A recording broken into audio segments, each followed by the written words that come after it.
Halo pemirsa, Anda menyaksikan Indonesia Forward bersama saya Diana Twika. Pemirsa, Kota Bekasi sebagai salah satu kota penyangga Jakarta memiliki tingkat mobilitas yang sangat tinggi. Curah hujan yang meningkat dalam beberapa waktu terakhir kembali memunculkan persoalan, yaitu genangan dan juga banjir di sejumlah titik. Di sisi lain, persoalan kemacetan yang telah lama menjadi tantangan kota ini juga terus menjadi sorotan. Lalu sebenarnya bagaimana kondisi Bekasi saat ini? Apa saja faktor yang membuat kemacetan masih menjadi pekerjaan rumah bersama dan juga bagaimana dampaknya bagi pertumbuhan kota? Dan yang tak kalah penting, seperti apa solusi dan juga potensi pembangunan Bekasi ke depan, khususnya di tahun 2026. Untuk membahasnya lebih dalam sudah hadir di studio narasumber yang akan berbagi pandangan dan juga gagasannya. Ibu Puspa Yani selaku Wakil Ketua DPRD Kota Bekasi.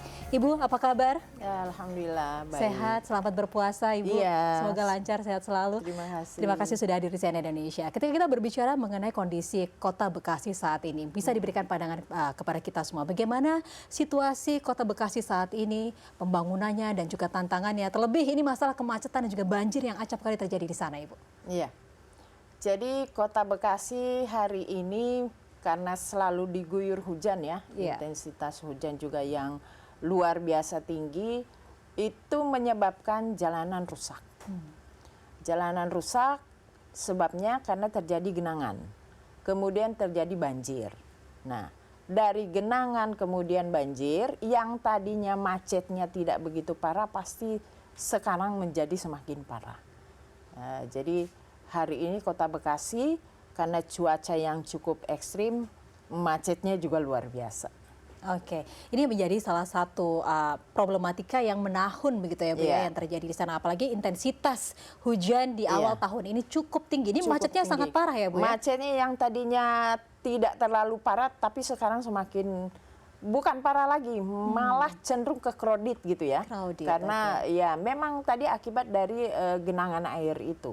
Oke, kalau Ibu menyimpulkan, ini salah satu penyebabnya adalah genangan air. Tapi kita juga coba menganalisa bahwa pasti di tata kota Bekasi ini juga ada drainase yang sudah dipersiapkan untuk menampung begitu ya. Ini seperti apa analisa Ibu yang menjadi penyebab-penyebab kemacetan dan juga genangan air yang terjadi di sana? Iya. Di beberapa genangan air itu terjadi, pertama memang ada beberapa sumbatan di saluran air yang tidak berjalan semestinya.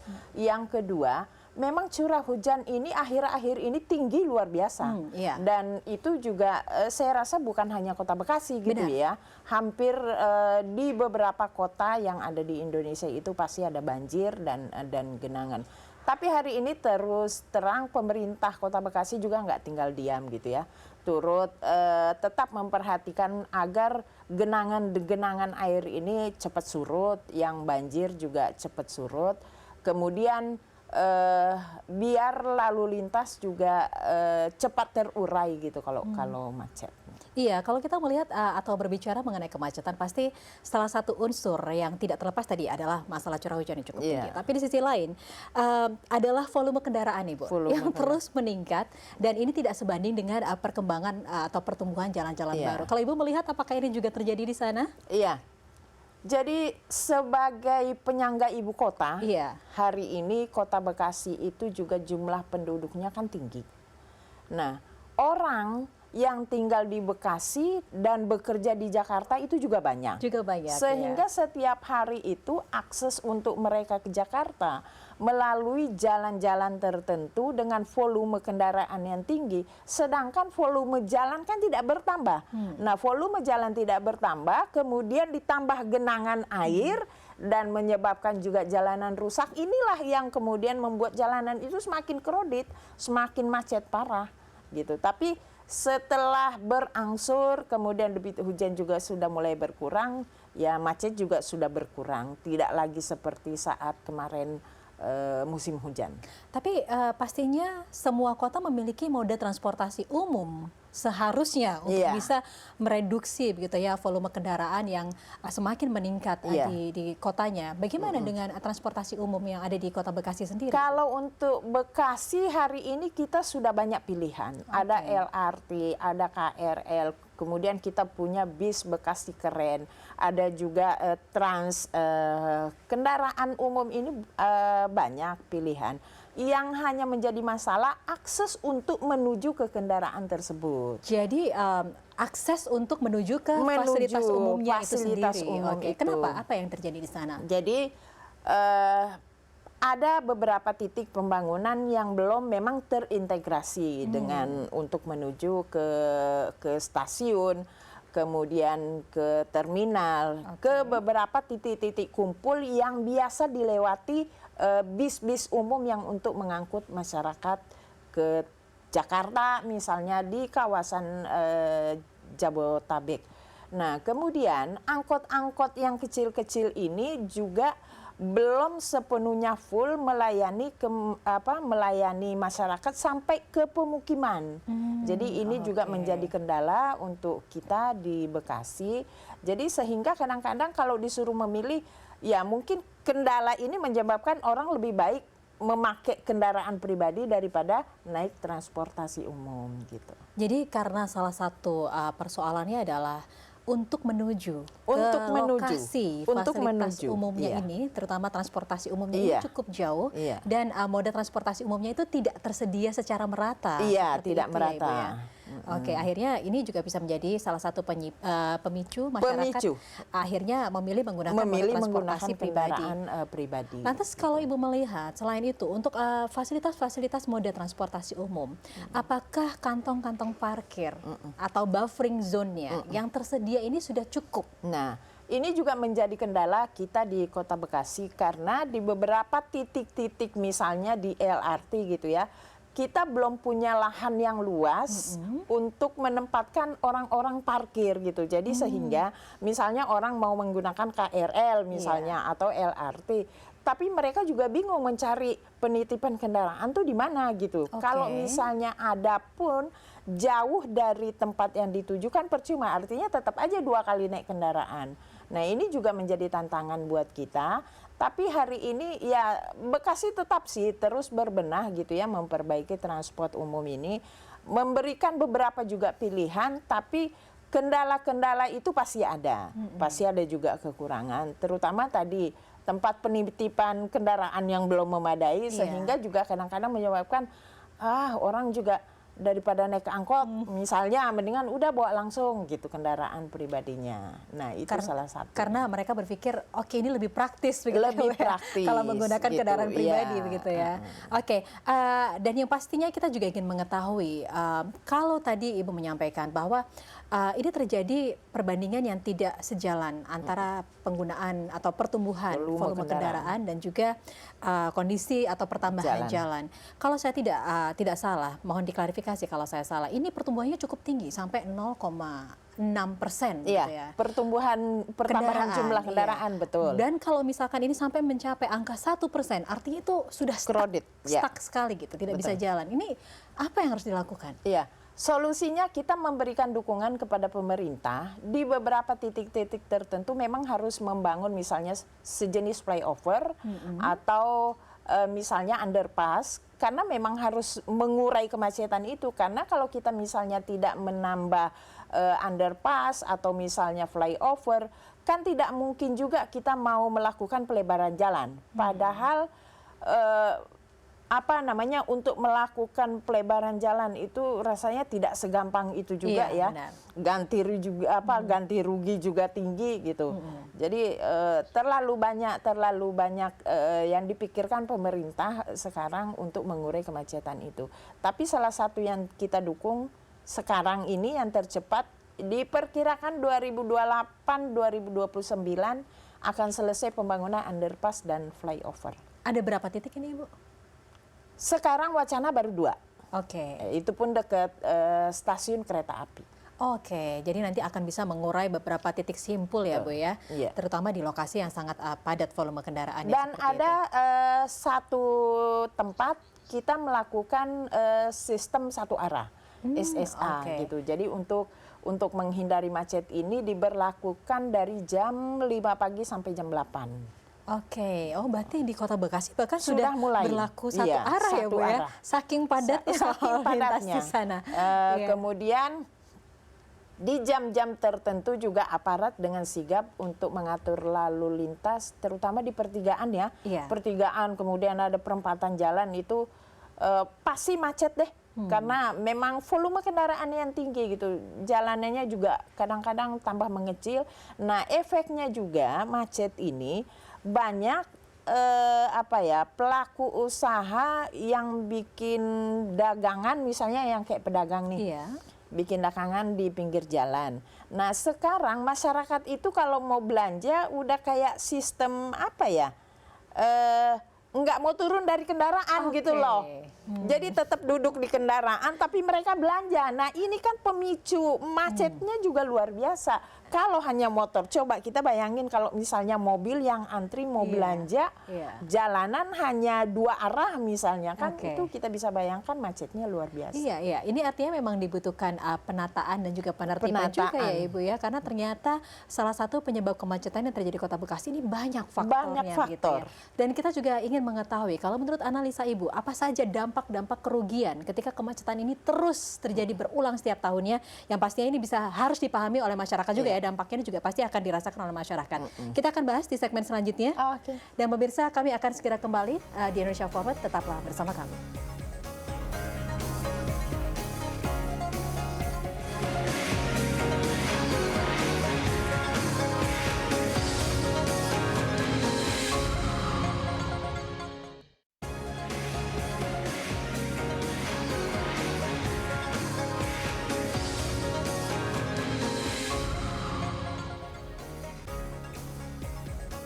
Anda kembali bersama kami di Indonesia Forward dan kita masih membahas strategi mengurai macet dan juga arah pembangunan 2026 di Bekasi. Masih bersama narasumber kami Ibu Puspayani SPD, Wakil Ketua DPRD Kota Bekasi. Ibu, tadi kita coba untuk menganalisa apa saja faktor-faktor penyebab kemacetan di Kota Bekasi. Ternyata banyak sekali, mulai dari genangan, kemudian curah hujan yang cukup tinggi, dan juga tadi belum ada moda transportasi umumnya inklusif begitu ya, dari A to Z-nya gitu ya. Dan tadi kita juga coba untuk mengulas, ini kira-kira apa saja dampak dari kemacetan ini baik kepada masyarakat, dan pastinya banyak merasakan dalam masyarakat, baik secara ekonomi, sosial, dan juga bahkan kesehatan. Menurut analisa Ibu?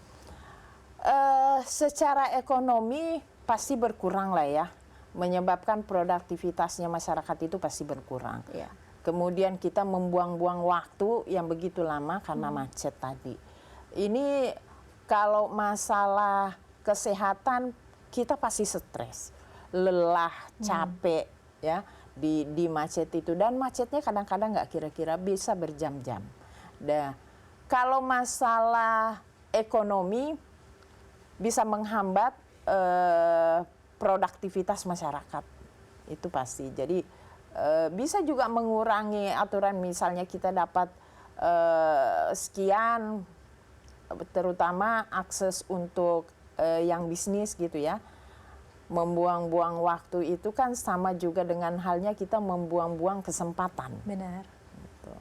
Kesehatan, polusi udara itu juga pasti mengganggu kesehatan masyarakat. Jadi banyak sekali faktor dari kemacetan itu.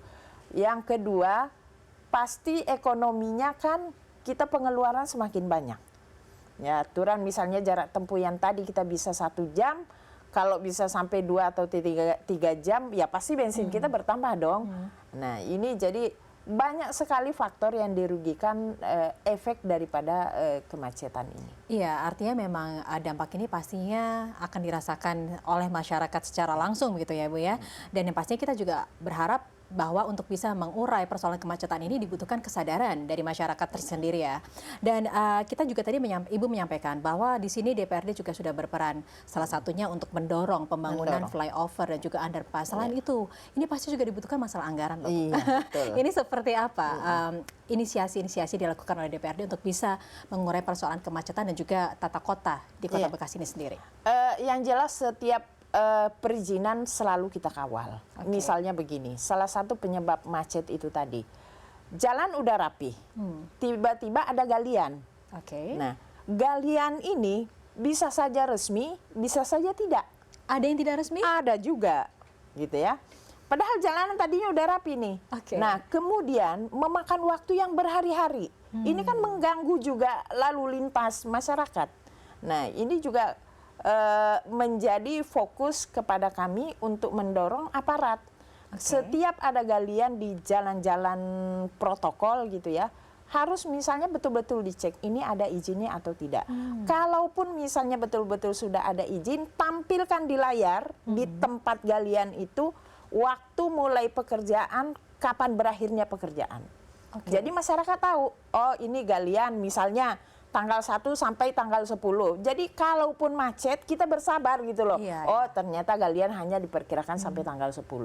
Kalau misalnya tidak ada informasi atau papan yang memberitahukan kepada masyarakat, berarti anggap aja itu pasti ilegal. Tapi ada indikasi-indikasi seperti banyak itu ya. Karena kalau saya membaca di berbagai media online banyak sekali loh proses pengerjaan bangunan jalanan yang akhirnya ini juga menjadi salah satu titik penyebab kemacetan di Kota Bekasi ya Ibu ya.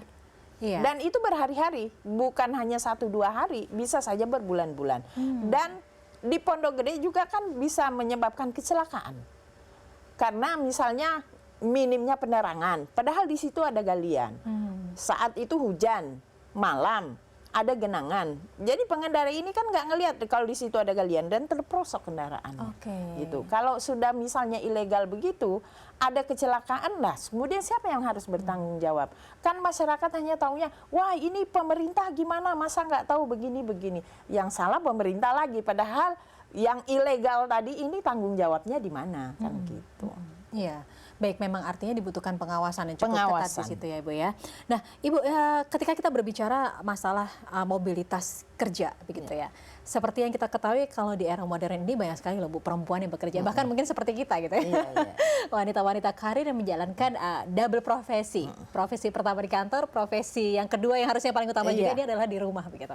Yang pastinya ini menjadi kaum rentan terutama di transportasi umum yang sangat berjubel. Nah, kalau menurut Ibu sendiri, apa yang bisa Ibu upayakan gitu untuk bisa mengakomodir para pekerja-pekerja urban perempuan ini supaya lebih aman dan juga nyaman dalam menggunakan moda transportasi? Iya.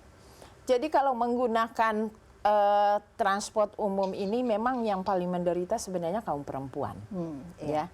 Karena kita berjubel dengan kondisi yang terhimpit, namanya kita perempuan ya. Benar. Ya, kita mau protes, memang keadaannya seperti itu. Maka hari ini saya memberikan saran kepada pemerintah Kota Bekasi khususnya gitu ya, untuk transportasi umum kalau bisa dipisahkan.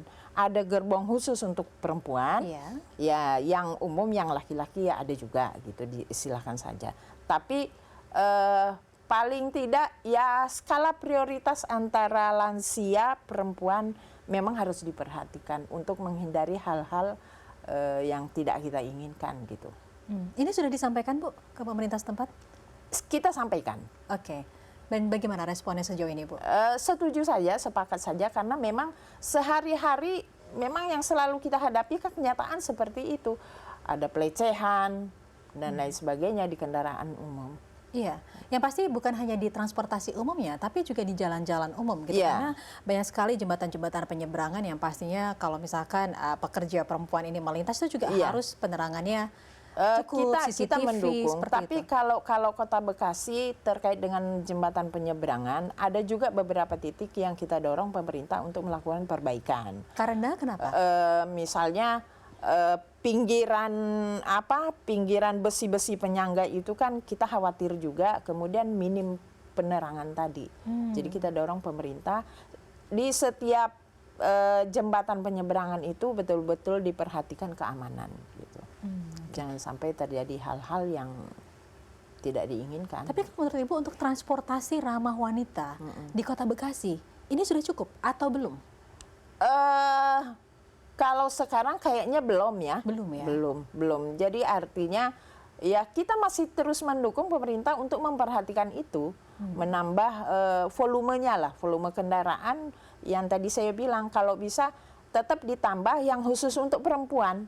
Perempuan dan laki-laki itu kalau bisa ya ditambah gitu. Oke, ya ini tidak bisa kita kesampingkan ya Bu ya, karena banyak sekali peran yang diampu oleh seorang perempuan. Tadi juga bisa menjadi support system untuk keluarganya, dan juga perempuan pastinya juga menjadi seseorang yang memiliki tanggung jawab untuk bisa menumbuhkan generasi-generasi Indonesia yang lebih baik ke depannya begitu ya. Tapi dengan double peran ini pastinya juga membutuhkan perhatian khusus dari pemerintah. Dan mungkin juga bisa menambahkan CCTV, Bu, supaya ada rasa aman dimanapun kita berada seperti itu. Saya rasa kalau untuk Kota Bekasi CCTV hari ini sudah lebih dari cukup ya, karena di beberapa titik tuh sudah terpasang dengan baik.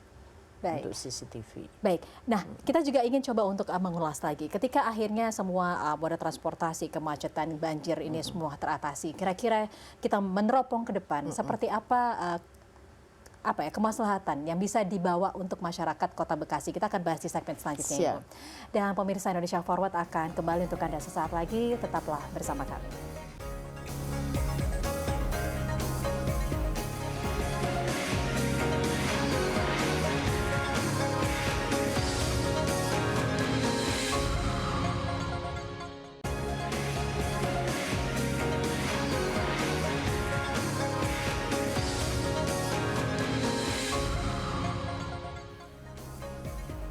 Kembali di Indonesia Forward dan kita masih bersama dengan Ibu Puspayani selaku Wakil Ketua DPRD Kota Bekasi. Kali ini saya ingin membahas mengenai strategi mengurai kemacetan dan juga mendorong investasi di Kota Bekasi. Pastinya kalau suasananya kondusif ya Ibu ya di sana. Ini kira-kira apakah memang ada harapan besar investasi akan lebih banyak masuk ke Kota Bekasi? Menurut Ibu seperti apa? Kalau saya sih hari ini melihat Kota Bekasi yang berkembang sudah luar biasa, pasti orang tertarik. Karena bahkan kalau boleh punya harapan gitu ya untuk Kota Bekasi jangan lagi hanya menjadi penyangga ibu kota, jangan lagi cuma tapi menjadi kota besar yang punya daya tarik tersendiri bagi orang datang untuk berinvestasi di Kota Bekasi. Nah, kenapa harus begitu? Jabodetabek hari ini yang punya mall terlengkap itu ada di Bekasi. Jadi pembangunan itu sudah luar biasa. Sehingga salah satu penyebab faktor tadi itu banyaknya mall yang ada di Kota Bekasi. Itu juga menyumbang sebagian yang menyebabkan kemacetan. Hari-hari tertentu misalnya ya di weekend itu boleh kita lihat di Bekasi itu macetnya luar biasa di area tertentu yang ada pusat-pusat perbelanjaan. Tapi artinya bahwa ekonomi sirkular di sana cukup bagus. Cukup bagus. Makanya saya bilang jangan hanya jadi sebagai penyangga gitu loh, tapi kita kalau bisa yang mandiri gitu loh. Kota Bekasi yang mandiri yang jauh lebih maju gitu ya, minimal samalah kedudukannya dengan Jakarta. Hari ini kalau orang bilang mau cari apa di Bekasi semuanya ada. Kulinernya bahkan beberapa waktu yang lalu pemerintah Kota Bekasi baru saja meresmikan tempat kopi di pinggir Kalimalang. Jadi kita bisa ngopi sambil melihat menikmati pemandangan aliran air Kalimalang gitu ya. Di malam hari ya pasti menyenangkan gitu. Kalau bisa ya Kota Bekasi juga menjadi tujuan wisata, entah sekedar untuk jalan belanja, sekedar ngopi-ngopi, dan hari ini banyaknya UMKM yang mengelola makanan-makanan tradisional.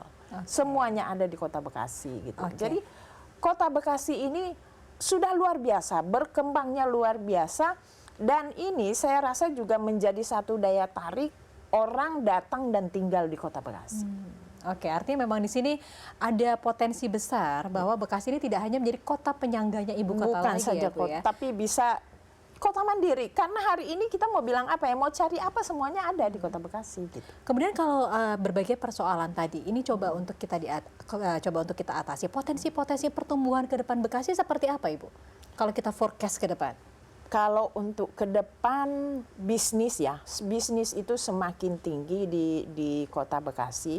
Yang penting satu tadi, keamanan tentu harus dijaga.